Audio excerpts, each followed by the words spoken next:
3 alternatives to Casemiro to help Man United face Arsenal. Arsenal's trip to the Emirates promises to be more or less good for Man United in the absence of Casemiro's service, but Ten Hag still has many options to replace.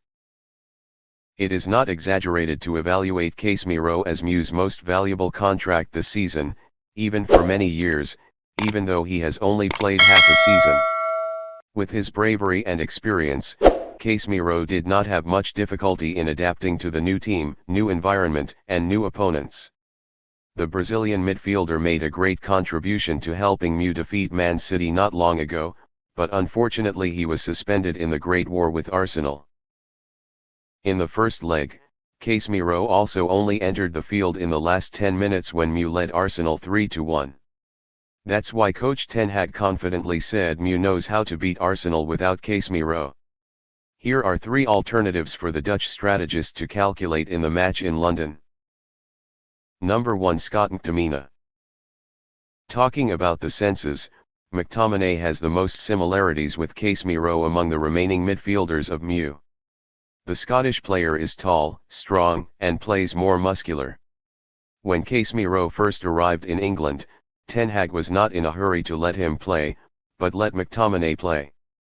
Partly for safety, partly for Casemiro to learn lessons from his junior. McTominay's immaturity is easy to see when placed next to Casemiro. The level between the two is too different when Casemiro is better than the junior in terms of reading the match. However, in certain positions, such as wanting to suppress the opponent's midline with muscles, using McTominay is not bad at all. McTominay on a clear day will be an extremely difficult hurdle to overcome. The target he needs to aim for is Martin Odegaard to not give the Gunners' conductor much free space to play ball.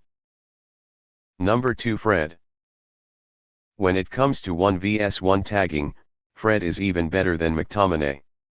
In the last Manchester derby, Fred almost pocketed Kevin De Bruyne with an extremely uncomfortable clinging style.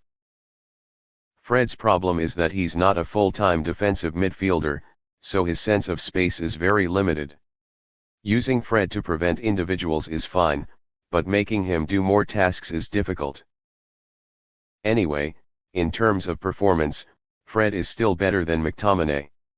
In MU's doing game at the Emirates, Fred with better passing ability will also multitask than McTominay. In addition, Ten Hag can also refer to the videotapes of previous seasons to consider the once prominent McFred combo. Because using 2 small players like Fred and Eriksen in the middle of the field, the MU midfield fell between the tall duo Thomas Partey and Granit Xhaka of the home team. Number 3, Lisandro Martinez. Letting Martinez play as a defensive midfielder is also not a bad solution. Firstly, Ten Hag tried this method at Ajax and got a lot of results. Martinez contested well, was very calm, and launched well through long passes. The second is that Luke Shaw is playing very well in the midfield position, and Malaysia is also regaining the necessary confidence in the left corridor. Leaving anyone outside would be a waste. So pulling Martinez to the middle of the field is the solution for all 3 to play. In 2021, Martinez once said, "I don't limit my thinking. The day I receive instructions to play midfield, I will be ready. If it helps the team, I will. I see myself." He is a versatile player and always gives his best every time he plays. When needed, I can also play left back.